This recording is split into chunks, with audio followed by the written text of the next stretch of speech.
Hello students, last class में हमने optical isomers क्या होते हैं उनके बारे में स्टडी किया था कि ऐसे स्टीरियो आइसोमर्स जो कि प्लेन पोलराइज्ड लाइट के प्लेन को रोटेट कर देते हैं वो कहलाते हैं ऑप्टिकल आइसोमर्स। ठीक है, आज की क्लास में हम बात करेंगे ऑप्टिकल एक्टिविटी के बारे में। तो जो ऑप्टिकल एक्टिव कंपाउंड्स हैं या ऑप्टिकल आइसोमर्स जो होते हैं वो प्लेन पोलराइज्ड लाइट के प्लेन को समतल ध्रुवित प्रकाश के तल को रोटेट करते हैं और ये जो रोटेशन की कैपेसिटी है यही कहलाती है ऑप्टिकल एक्टिविटी। क्लियर?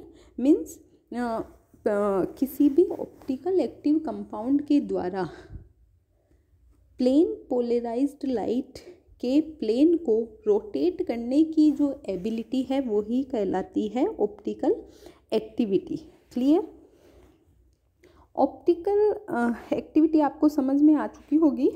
अब यहाँ पर अपन बात करते हैं कि जो अपनी नॉर्मल लाइट है जिसे हम वाइट लाइट भी कहते हैं, ये जो लाइट है ये बहुत सी वेवलेंथ वाली जो वेव्स हैं या बोला जाए कि बहुत से कलर्स वाली लाइट का मिक्सचर होता है।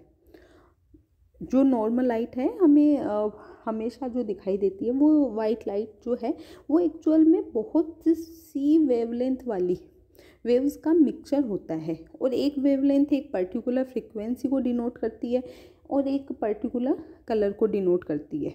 तो हम ये भी कह सकते हैं कि जो वाइट लाइट है वो बहुत सी कलर्स के मिक्सचर से बनी हुई लाइट है। ठीक है, लेकिन यदि हम इन कलर में से एक पर्टिकुलर कलर को ले लें या कहा जाए वो एक पर्टिकुलर वेवलेंथ वाली जो लाइट है वो लाइट कहलाती है monochromatic light. Clear? White light या नॉर्मल लाइट और मोनोक्रोमेटिक लाइट में क्या डिफरेंस है समझ में आ चुका होगा सभी को कि मोनोक्रोमेटिक लाइट वह लाइट होती है जिसमें केवल एक ही टाइप की वेवलेंथ वाली वेव्स या रेज पाई जाती हैं। ठीक है, अब जैसे कि जो सोडियम लैंप है उससे हमें येलो कलर की लाइट मिलती है और ये एक मोनोक्रोमेटिक लाइट का एग्जाम्पल है। ठीक है, अब बात आती है कि पोलराइज्ड लाइट क्या होती है। तो पोलराइज्ड लाइट को समझने से पहले हमें अनपोलराइज्ड लाइट को जानना होगा। तो जो अनपोलराइज्ड लाइट होती है या कहा जाए कि नॉर्मल जो लाइट होती है वो सभी डायरेक्शंस या सभी प्लेन में वाइब्रेट करती है। उसका जो प्रोपोगेशन पाथ होता है उसके परपेंडिकुलर जितनी भी डायरेक्शंस हैं जितने भी प्लेन हैं अनपोलराइज्ड लाइट जो है वो उन सभी डायरेक्शन में क्या करती है, वाइब्रेट करती है। क्लियर? और इसका मतलब है कि जो पोलराइज्ड लाइट है प्लेन पोलराइज्ड लाइट वो केवल एक ही डायरेक्शन में या एक ही प्लेन में वाइब्रेट करती है, वो कहलाती है प्लेन पोलराइज्ड लाइट। ठीक है, समतल ध्रुवित प्रकाश। समतल ध्रुवित प्रकाश का मीनिंग सबको समझ में आ गया? वह लाइट जिसकी वेव्स ओनली वन डायरेक्शन या वन प्लेन में वाइब्रेट करती हैं वो कहलाती हैं प्लेन पोलराइज्ड लाइट। और नॉर्मल लाइट या अनपोलराइज्ड लाइट को पोलराइज्ड लाइट में कन्वर्ट करने के लिए हम निकोल प्रिज्म को काम में लेते हैं। इसलिए निकोल प्रिज्म जो है वो एक पोलराइज़र का काम करता है। पोलराइज़र क्या होता है? पोलराइज़र वह प्रिज्म है जो कि अनपोलराइज्ड लाइट को पोलराइज्ड लाइट में कन्वर्ट कर दे। आ गई सभी को बात समझ में? अब अपन बात करते हैं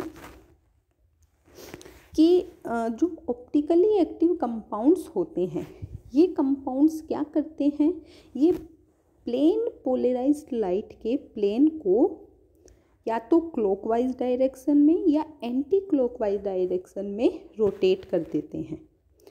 अभी अपन बात करके आएंगे जो प्लेन पोलराइज्ड लाइट है वो एक ही प्लेन में वाइब्रेट करती है। अब वो एक प्लेन में वाइब्रेट कर रही है तो उसकी एक डायरेक्शन है, और जैसे ही इस लाइट को हम किसी ऑप्टिकल एक्टिव कंपाउंड से निकालेंगे, गुजारेंगे, पास करेंगे, तो ये जो ऑप्टिकली एक्टिव कंपाउंड है ये प्लेन पोलराइज लाइट के प्लेन को क्लॉकवाइज या एंटी क्लॉकवाइज डायरेक्शन में रोटेट कर देता है। यही तो ऑप्टिकल एक्टिविटी है। क्लियर? अब वे ऑप्टिकल एक्टिव कंपाउंड जो कि प्लेन पोलराइज लाइट के प्लेन को क्लॉकवाइज डायरेक्शन में या कहा जाए राइट डायरेक्शन में रोटेट कर देते हैं, वो कहलाते हैं डेक्स्ट्रो रोटेटरी कंपाउंड्स। ठीक है, और इन कंपाउंड्स को डिनोट करने के लिए हम या तो स्मॉल डी या फिर ब्रैकेट में प्लस के निशान को काम में लेते हैं। सबको क्लियर? इसी तरीके से वे ऑप्टिकल एक्टिव कंपाउंड्स जो कि प्लेन पोलराइज्ड लाइट के प्लेन को एंटी क्लॉकवाइज या लेफ्ट डायरेक्शन में रोटेट कर देते हैं, वो कहलाते हैं लीवो रोटेटरी।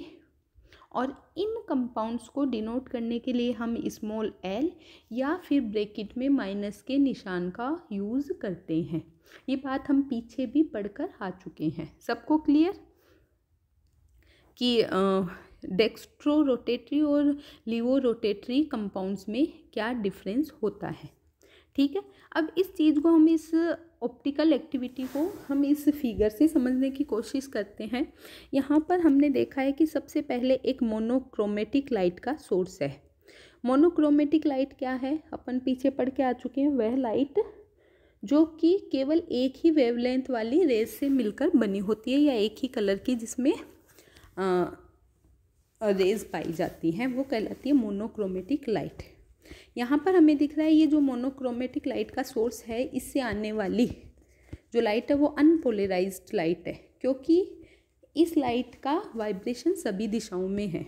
अब जैसे ही ये लाइट निकोल प्रिज्म से निकलेगी, हम निकोल प्रिज्म से इसे निकालेंगे तो ये प्लेन पोलराइज्ड लाइट में कन्वर्ट हो जाएगी, क्योंकि हमें दिखाई दे रहा है निकोल प्रिज्म से निकलने के बाद में ये जो लाइट है केवल एक ही प्लेन में, एक ही तल में वाइब्रेट कर रही है। और एक ही प्लेन में जब लाइट है वो वाइब्रेट करती है तो हम उसे प्लेन पोलराइज्ड लाइट, समतल ध्रुवित प्रकाश कहते हैं।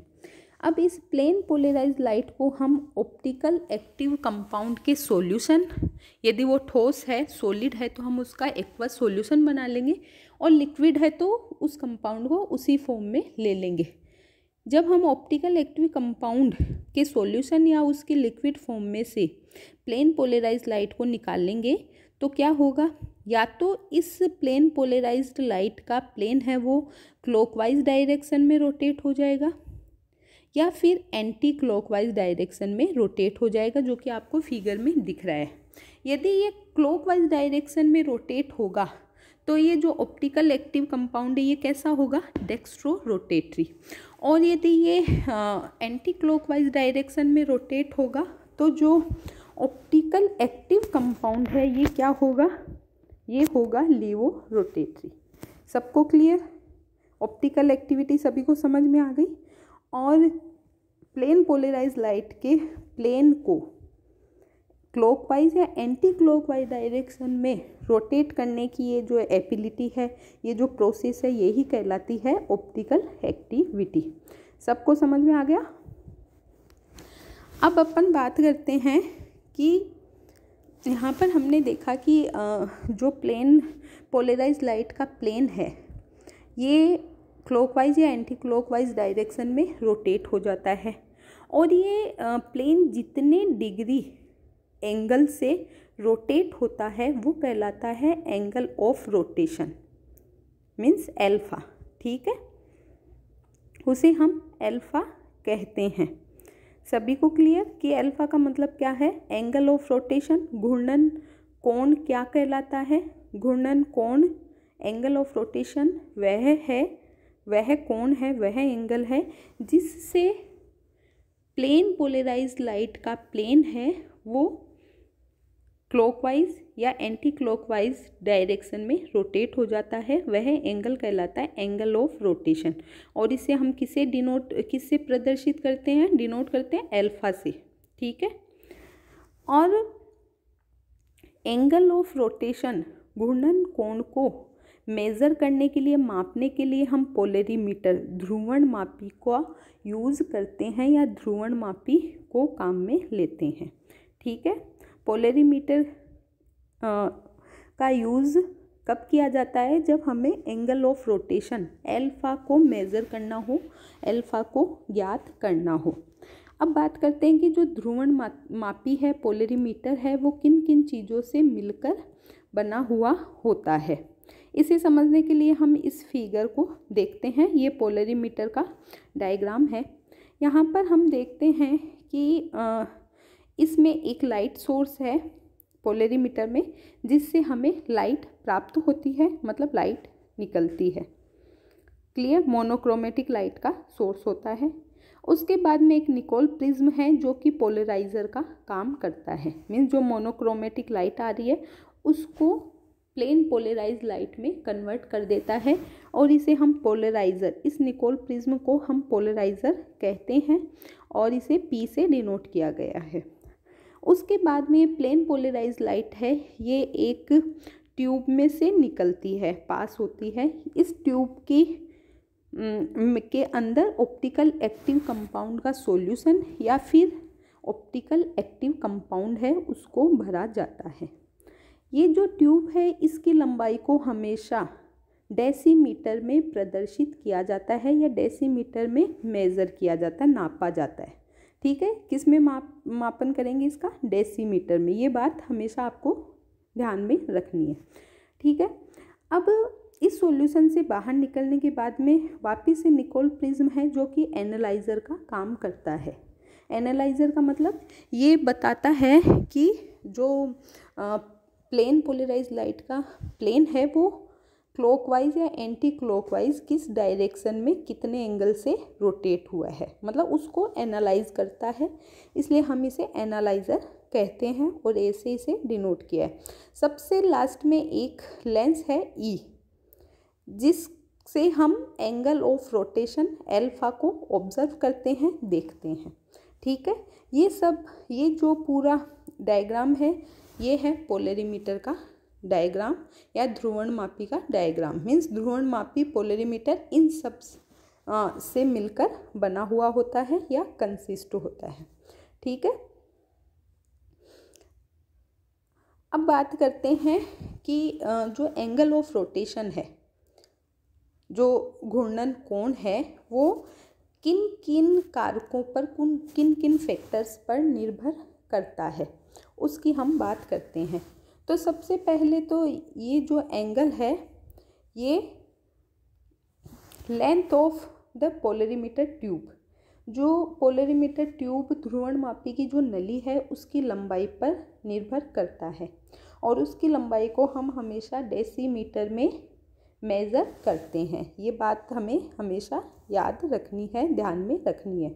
दूसरा जो एंगल ऑफ रोटेशन है वो टेम्परेचर पर, सॉल्यूशन का जो टेम्परेचर है उस पर निर्भर करता है, ठीक है, उस पर डिपेंड करता है।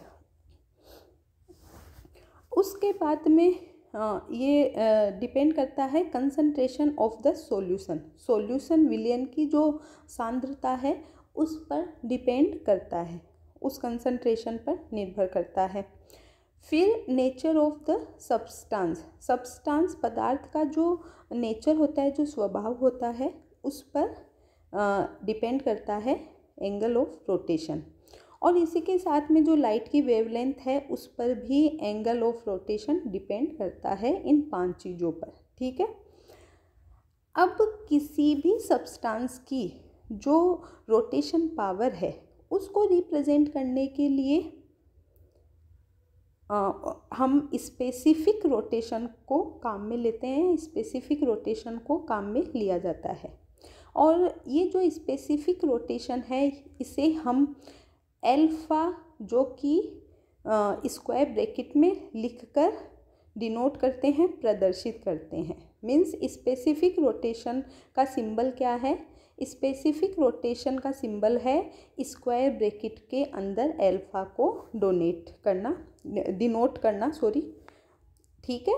और इस स्पेसिफिक रोटेशन का यूज़ हम किसी भी पदार्थ की रोटेशन पावर को रिप्रेजेंट करने के लिए काम में लेते हैं। सबको क्लियर? अब ये जो स्पेसिफिक रोटेशन है, जो अल्फा है, वो किस पर उसका क्या फॉर्मूला है, उसे किस प्रकार से ज्ञात कर सकते हैं, उसकी बात करते हैं। Specific rotation alpha equals to बराबर होता है ऑब्जर्व्ड एंगल ऑफ रोटेशन के, मतलब जो प्रेक्षित घूर्णन कोण है, जो हम पोलरीमीटर से ज्ञात करते हैं, जो अल्फा एंगल ऑफ रोटेशन, वह उसको डिवाइड करना है L इंटू सी, मीन्स जो पोलरीमीटर ट्यूब की जो लंबाई है वो, and concentration of the solution, उस सॉल्यूशन की क्या कंसंट्रेशन है। ये फॉर्मूले से हम स्पेसिफिक रोटेशन को याद कर सकते हैं। यहाँ पर T का मतलब है हमने टेम्परेचर, एक स्पेसिफिक टेम्परेचर पर एंगल ऑफ रोटेशन को निकाला है, साथ ही साथ एक स्पेसिफिक वेवलेंथ के लिए एंगल ऑफ रोटेशन ज्ञात किया है। मीन्स टेम्परेचर और वेवलेंथ तो हमने पहले से ही स्टेबल कर दी है, निश्चित कर दी है। सबको क्लियर? यहाँ पर वापस से हमें ध्यान में रखना है कि जो पोलरीमीटर ट्यूब की लेंथ है वो हमेशा डेसीमीटर में मेज़र की जाएगी, और सॉल्यूशन की कंसंट्रेशन है वो ग्राम पर ml में निकाली जाती है। किस में निकालते हैं? ग्राम पर ml। ये आपको ध्यान में रखना है। अब जो अल्फा है उसकी यूनिट हम कैसे निकाल सकते हैं? अल्फा इक्वल्स टू है स्पेसिफिक रोटेशन इक्वल है alpha upon L dot C. अल्फा क्या है? एंगल ऑफ रोटेशन, मीन्स ये आएगा डिग्री में, L डेसीमीटर में, और C है ग्राम पर ml में, ठीक है। ml जो है वो ऊपर चला जाएगा तो अल्फा स्पेसिफिक रोटेशन का क्या बनेगा? यूनिट डिग्री ml पर डेसीमीटर पर ग्राम। ये यूनिट होती है स्पेसिफिक रोटेशन की। स्पेसिफिक रोटेशन है ये पोलरीमीटर ट्यूब की लंबाई और सॉल्यूशन की कंसंट्रेशन पर भी डिपेंड नहीं करता है। मीन्स टेम्परेचर और वेवलेंथ तो हमने पहले से ही निश्चित कर दी थी, मीन्स स्पेसिफिक रोटेशन के लिए वो तो फिक्स हो गई, तो उन पे डिपेंड नहीं करेगा। साथ ही साथ स्पेसिफिक रोटेशन पोलरीमीटर ट्यूब की लेंथ और कंसंट्रेशन पर भी डिपेंड नहीं करेगा, जबकि फॉर्मूले से हमें लग रहा है कि स्पेसिफिक रोटेशन L और C पे डिपेंड करेगा। क्यों नहीं करेगा? क्योंकि जैसे ही हम L या C में या दोनों में चेंज करेंगे, उनके कंपैरिजन में alpha means angle of rotation भी चेंज हो जाएगा।